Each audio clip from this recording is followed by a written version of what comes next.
Well, my goodness. Hi. Happy Sunday.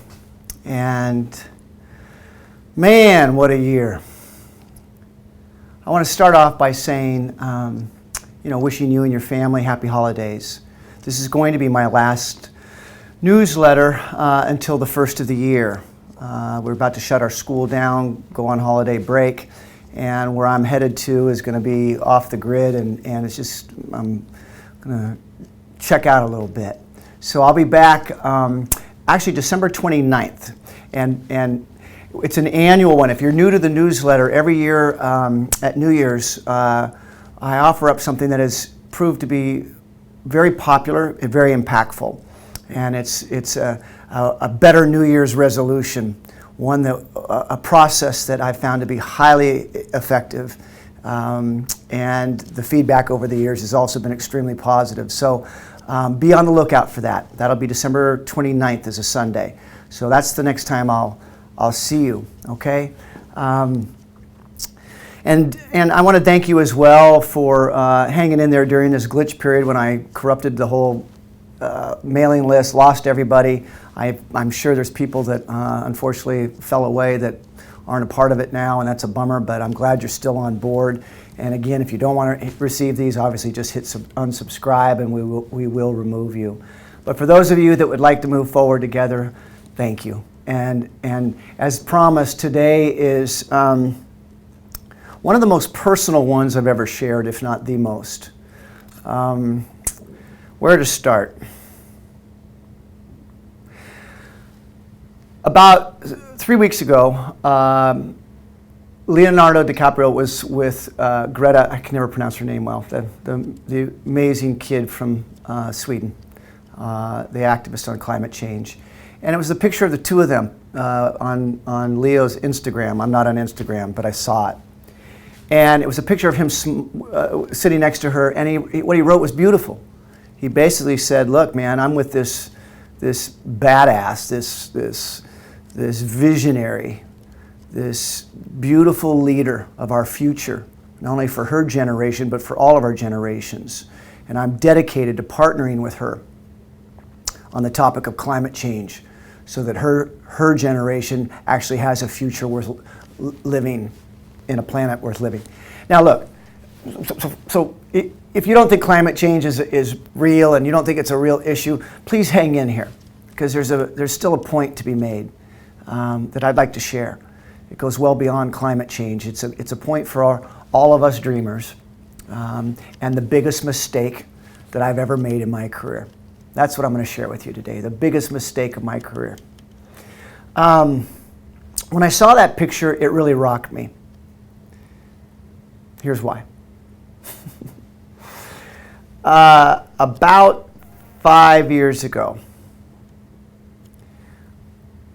maybe 6, my daughter and I were talking, and she made a comment about, politics were being discussed at a party, and she just rolled her eyes. I said, what? She goes, none of this matters. And I said, what do you mean? She goes, because in like less than 100 years, we're all going to be gone anyway. I go, what are you talking about? She goes, climate change. I go, you really think that it's that dire? And she goes, it doesn't matter what I think. It's a fact. Now again, regardless of whether you agree with that, hang in there, okay? Because all that mattered to me is that my 20-year-old, she was 20 at the time, my 20-year-old kid felt this way about her future. It literally broke my heart. I stared at her and just like, my God, that's how she feels about her future? Now, that's how our generation must feel as well? That it's hopeless, screw it?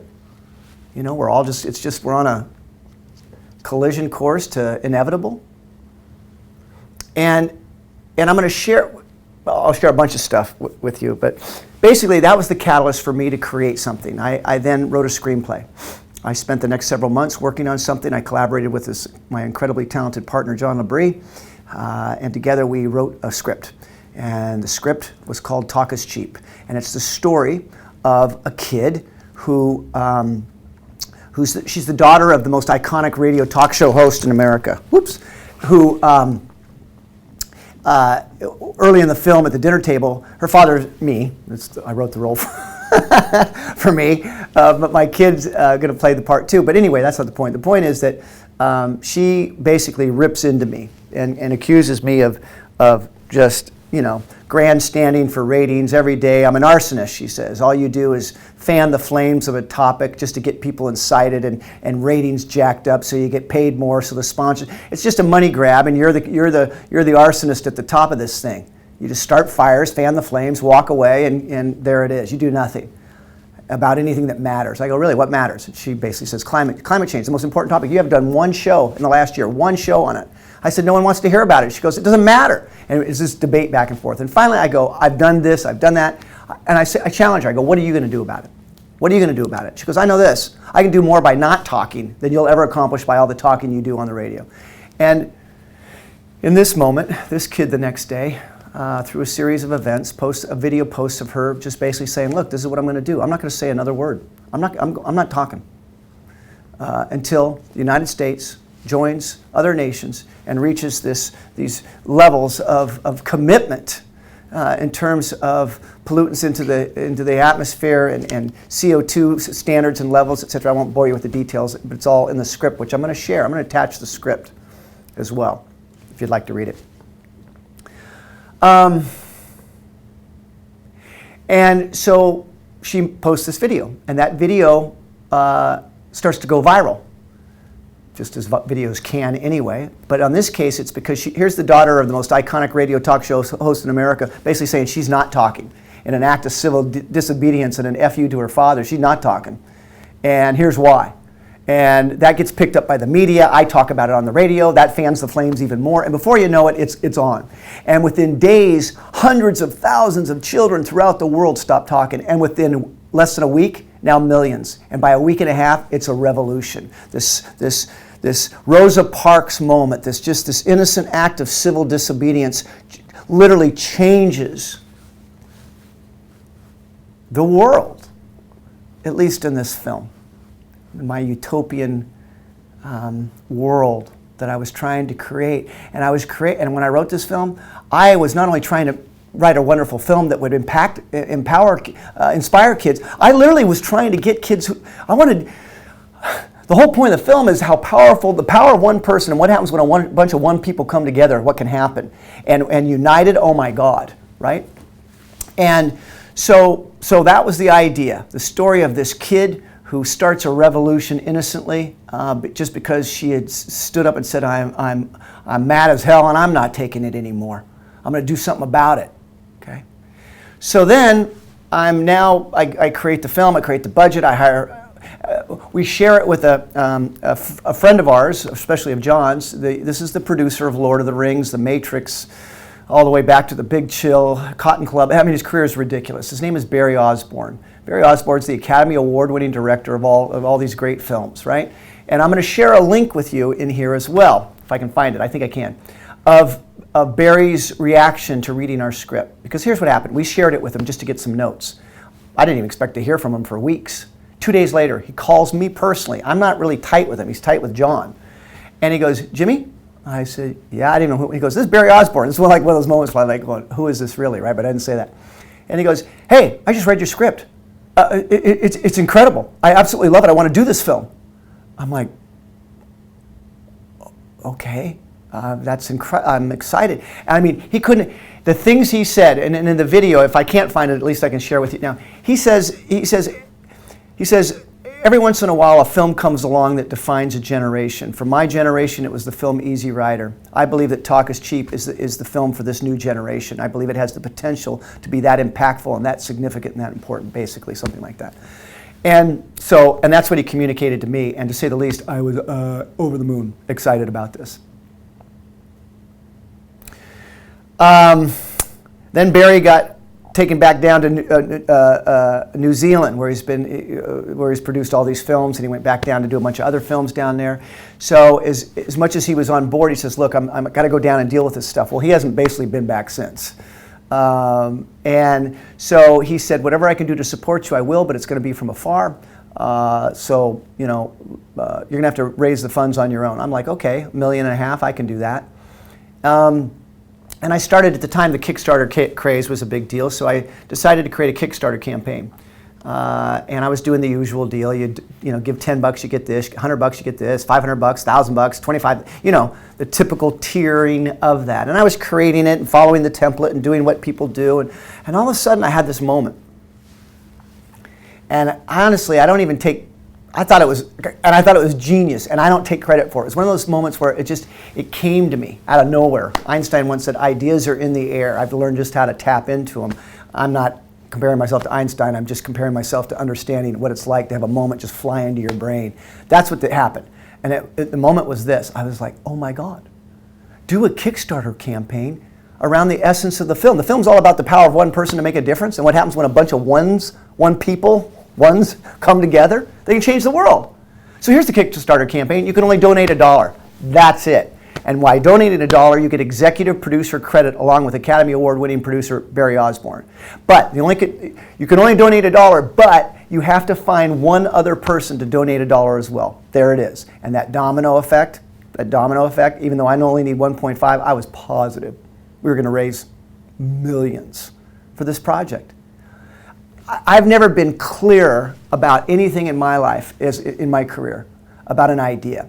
Believe me, I had plenty of people telling me I was crazy, but I also had plenty of people going, holy hell, what a brilliant idea. That's brilliant. And I go, I know. And I could feel it in my bones, man. I could feel it in my soul.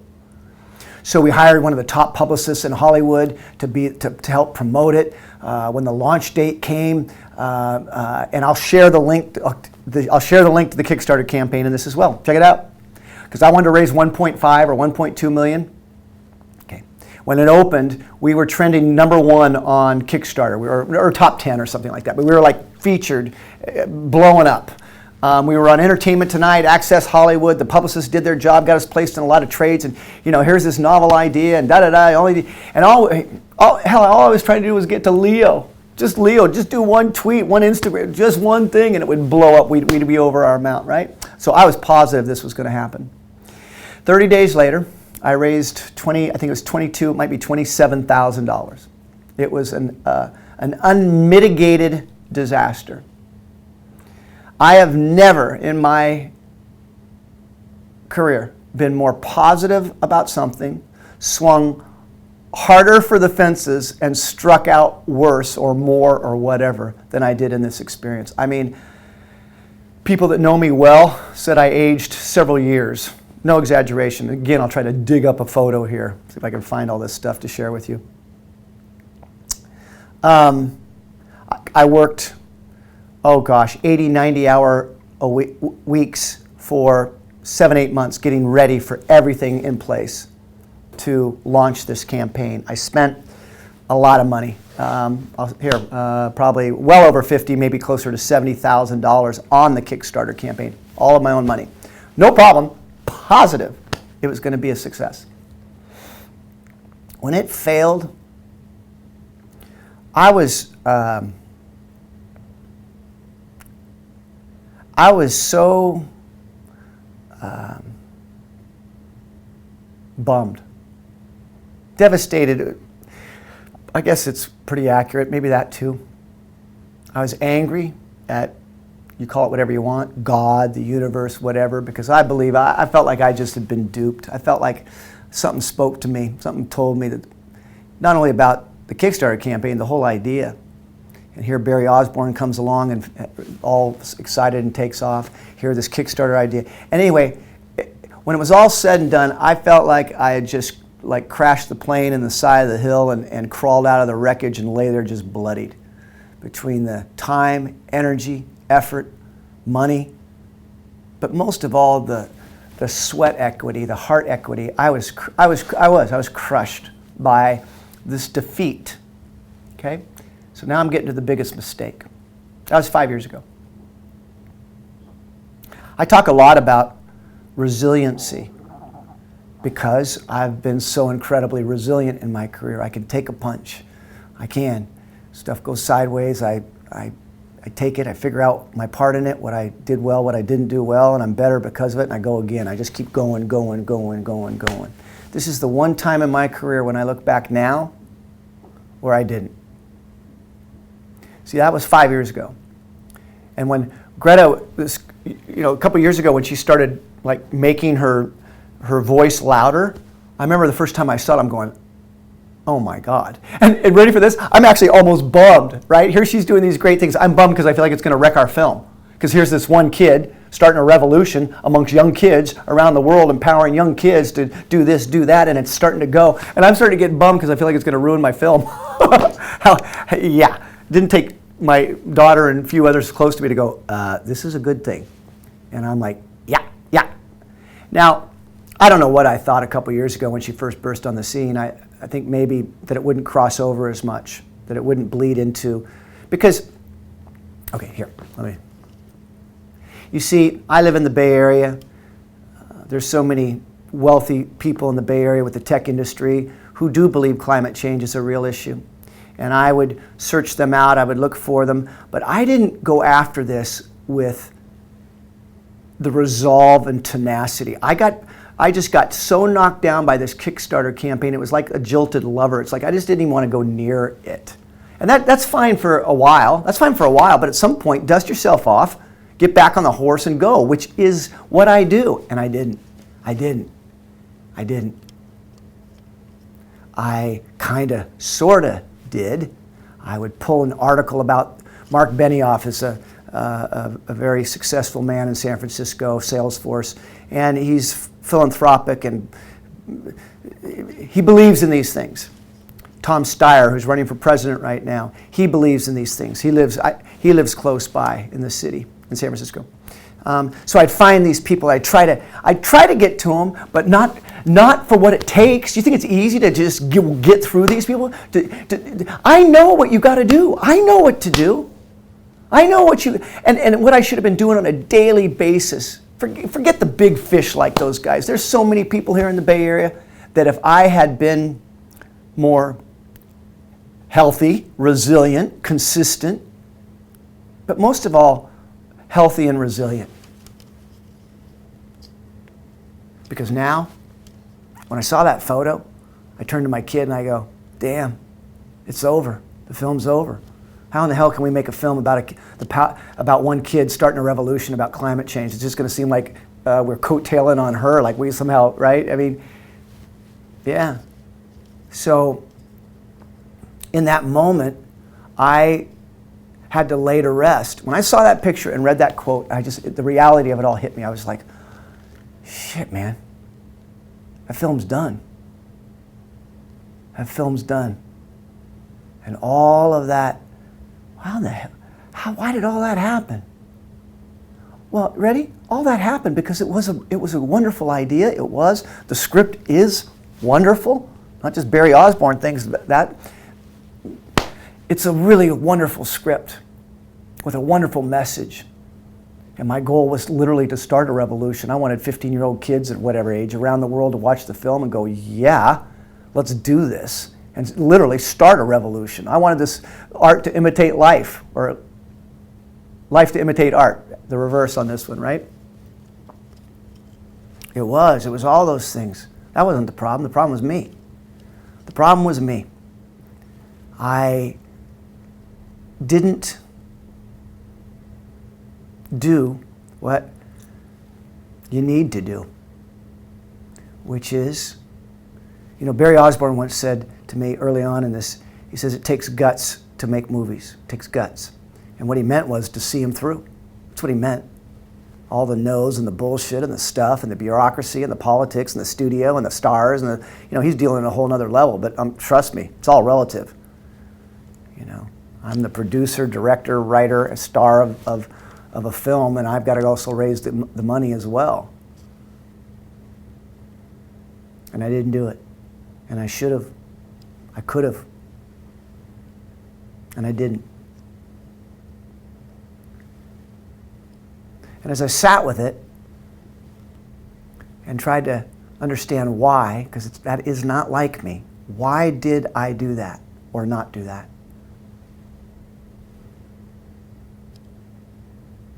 And honestly, I'll tell you what it was.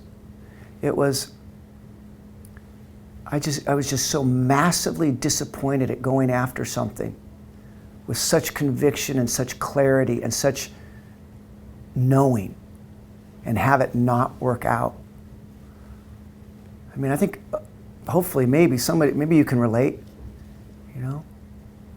Hell, I got married with the same conviction and knowing, and it only lasted 14 years. But what it evolved into, which is this great friendship, and our daughter, it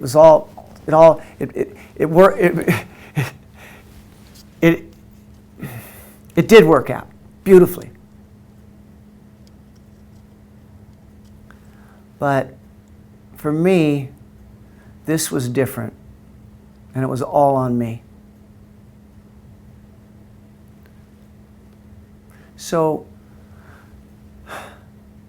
that's the biggest mistake, the greatest mistake of my career.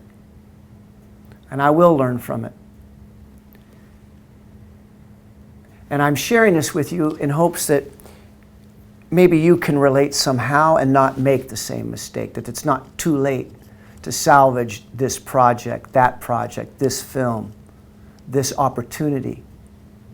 It's not too late, but you gotta get off the mat, man. You gotta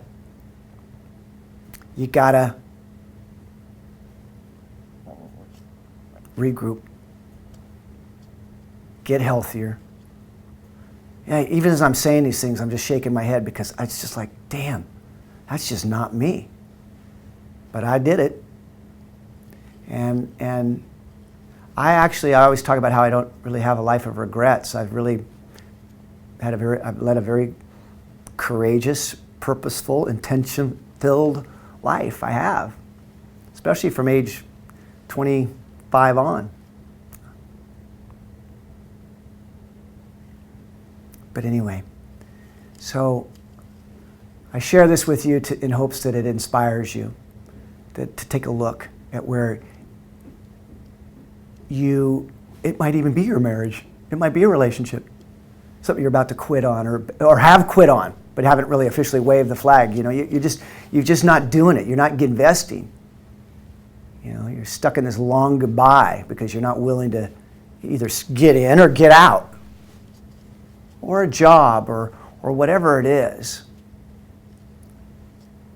But don't make the mistake of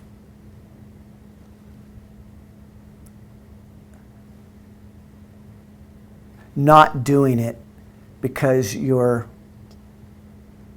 road weary, beat up, defeated. It's okay to be those things for a while, but damn, you know, if it's that important to you, figure it out and regroup and be better because of it and go after it, man. So that's all I could do now. Who knows how this plays out? I think the film really is done. In fact, I know it is. Maybe I could do a rewrite. People are giving me ideas of how I could turn it into something else. Maybe. Maybe the big takeaway is just something else coming down the line that I learned this lesson for. That will definitely happen. That will. So, okay. I hope this had value. Happy holidays. Again, I'll see you at the end of December.